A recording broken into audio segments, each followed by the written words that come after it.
Welcome back to the Bulldog Blitz. I'm Grace Henry. And I'm Nick Harston. Thanks for joining us on this chilly fall morning. Let's talk about the Samford football team's massive win this weekend. They secured their first away victory for the entire season, defeating number 19 Chattanooga. Here's Meg Robinson with the story.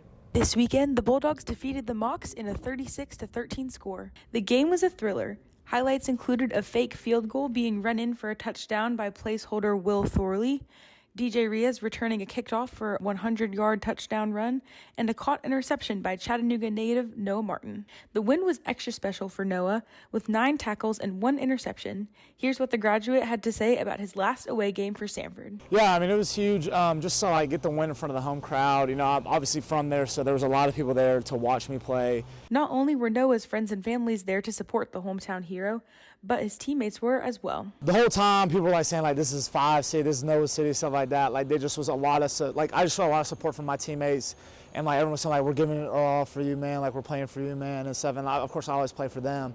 The away game had a huge turnout for the Bulldogs. Martin alone had 40 tickets secured for friends and family to come watch the homecoming. I don't know how many people were there specifically, to watch me, but at least that section there was a bunch. And my nana had turned 80, so there was a bunch of people in town to celebrate that.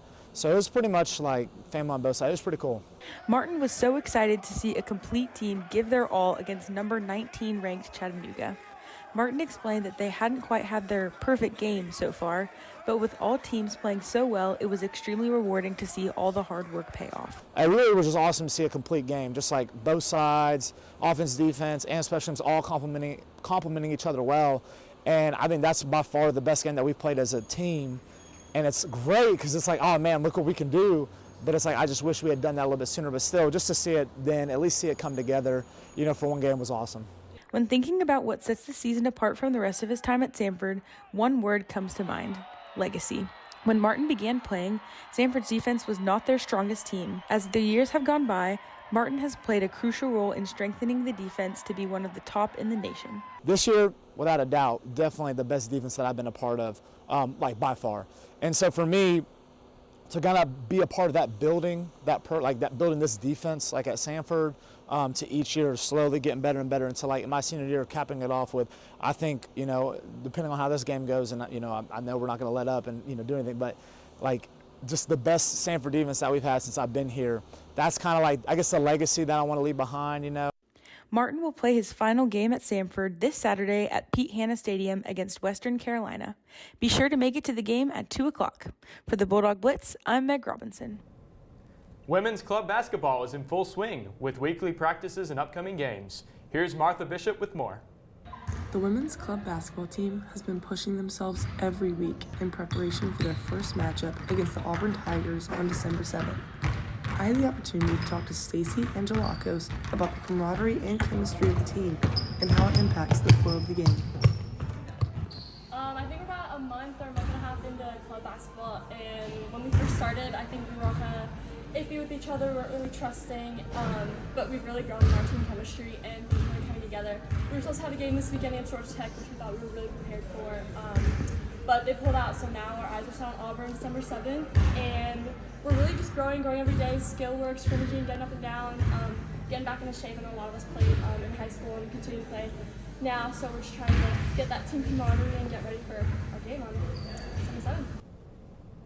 Intramurals have become a staple in the Samford student community, and few get more exciting than basketball. Reporter Ben Edwards went to the finals of the tournament to experience all the excitement. Pi Kappa took home a gold in the intramural basketball tournament with a 51-43 game against Sigma Chi. The Samford Rec Center was filled with fans from both sides hoping to see their fraternity go back with a win. Sigma Chi had gotten to the finals by winning the losers bracket, getting revenge on the team that initially knocked them out. But it was not enough to beat the number 1 seeded Pi Kappa, who had cruised their way through the tournament.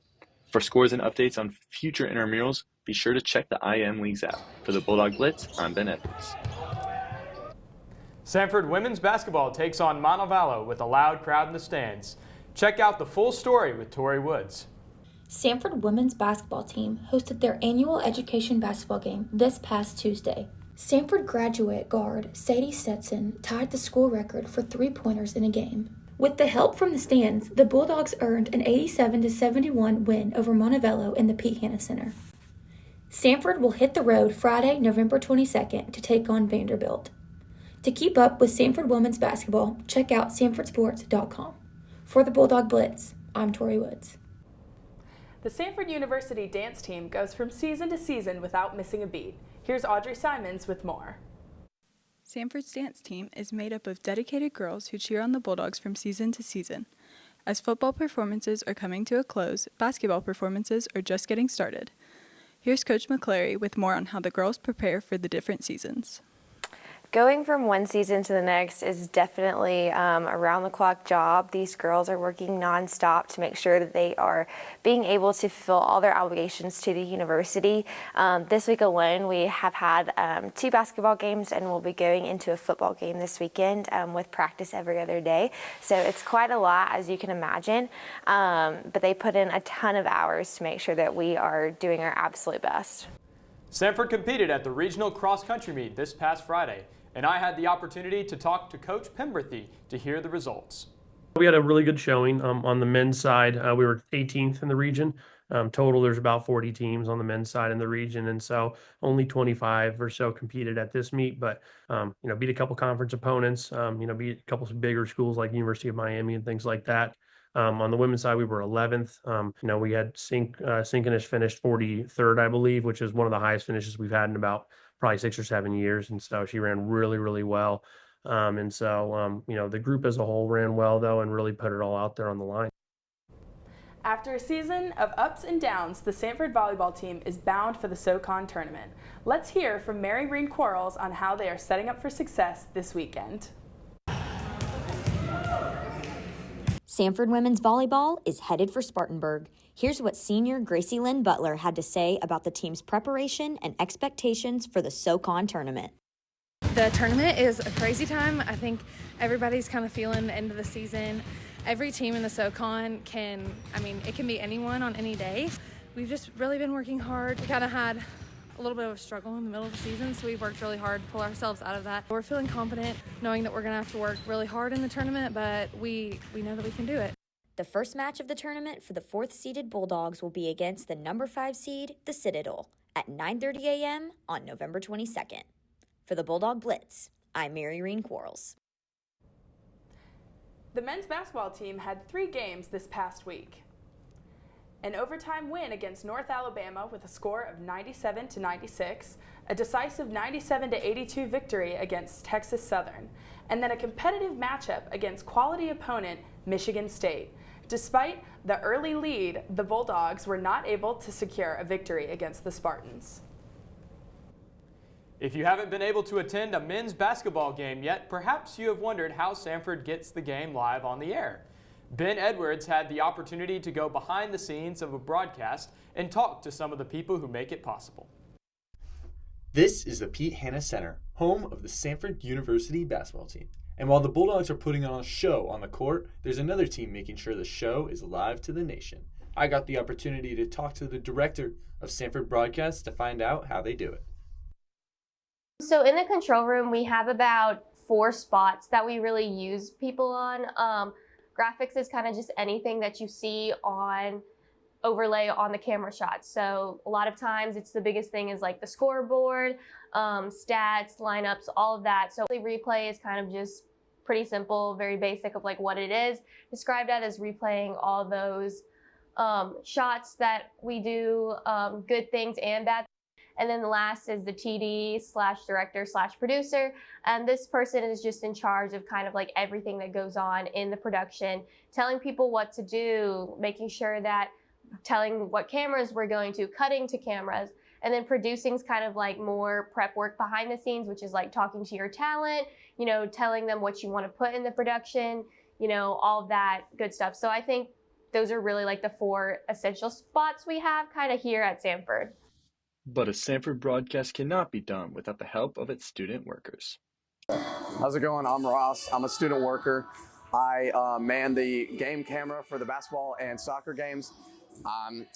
Whenever you watch the broadcast, I'm 90% of what you see. And when it goes in tight, that's cams 2 through 5. But pretty much most of the time you're watching my point of view. When the game is over, the team will pack it up, have a meeting, and then prepare for the next broadcast. Samford's next game will be next Tuesday against North Dakota State. But if you're away for the holidays, be sure to check out the Samford broadcast on ESPN+. Back to you in the studio.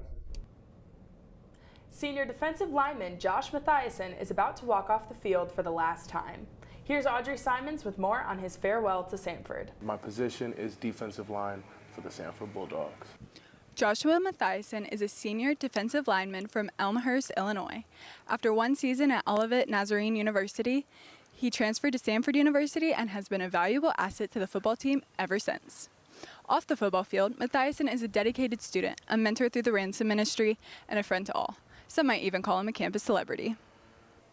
Just being here and meeting all these different people has helped me so much, just grow an appreciation for people that are come from different backgrounds and different areas of life. So I think I'll definitely miss the community. As his final season as a Bulldog is coming to a close, some may be wondering what's next for the star defensive lineman. In the spring, I'm going to be training for Pro Day. That's the plan right now, just to see, if that's in God's plans. As Mathiasen walks off the field for the last time and across the stage, his impact on Samford remains. May he carry the legacy of being a Bulldog wherever he goes. Thank you for the love that's been shown towards me. I definitely appreciate just being welcomed in from the start. I'm definitely going to miss all the memories, especially on the football field and just all the support and all that. But, in life, things move on and people are forgotten. So I'm just happy I was able to make somewhat of an impact for the time I had here. For the Bulldog Blitz, I'm Audrey Simons. Out with the old and in with the new. As we transition from our fall to winter sports, it's not just the teams that are rotating. The Samford Marching Band is switching from performing at weekend football games to weekday basketball games. Here's Meg Robinson with more. Last Tuesday, the Samford Marching Band had the opportunity to play at the men's basketball game. Members of the bands are extremely passionate about what it takes to support their teams. I love game day energy, and I'll bring that in any way that I can. If it's running into a room, like, it's game day! Just trying to bring a smile to everyone's face as best I can. The band members are so excited for this year's upcoming season. The transition between sports is already in full swing. Football season is a lot of fun of getting to be outside and on game days, on those Saturdays. When we have the football games, it's all day. So that is great, being around everyone that I love, getting to do this activity that I really enjoy. But I am excited for a little bit more of a relaxed, still get to be around people, but it's not quite as much of a time commitment. They performed at their first game last Tuesday, and they are happy to report it is good to be back. Basketball is just something about the energy, the crowd levels, more than fine.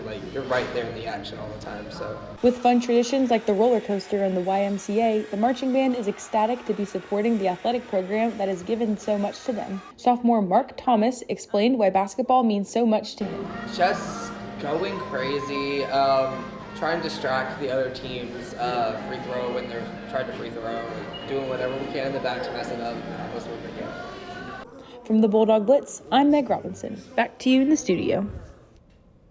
Jonathan Ferris, a man who plays a vital role in the Samford Athletics weight room, took the time to talk about his duties as an Olympic strength and conditioning coach. Let's go to Martha Bishop for more.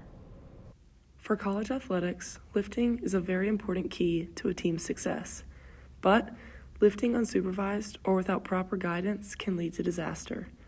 I had the opportunity to interview Coach Jonathan Ferris about what his job as a strength and conditioning coach involves and how the new equipment in the weight room has changed the game.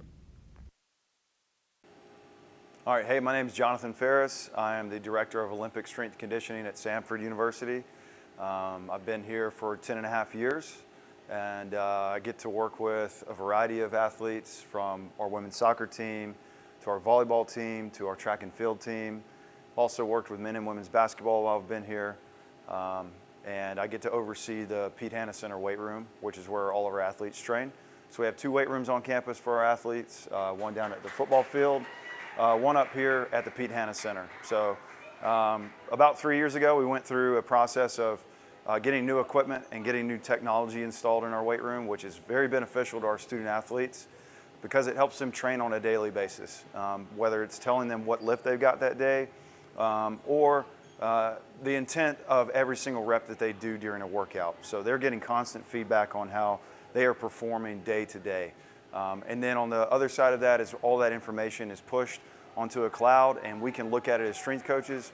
We can make decisions on a daily basis, on a cycle. We can do it on a yearly basis, so we can track progress. Want to see more of the Bulldog Blitz? Follow us on Instagram at Bulldog Blitz SU.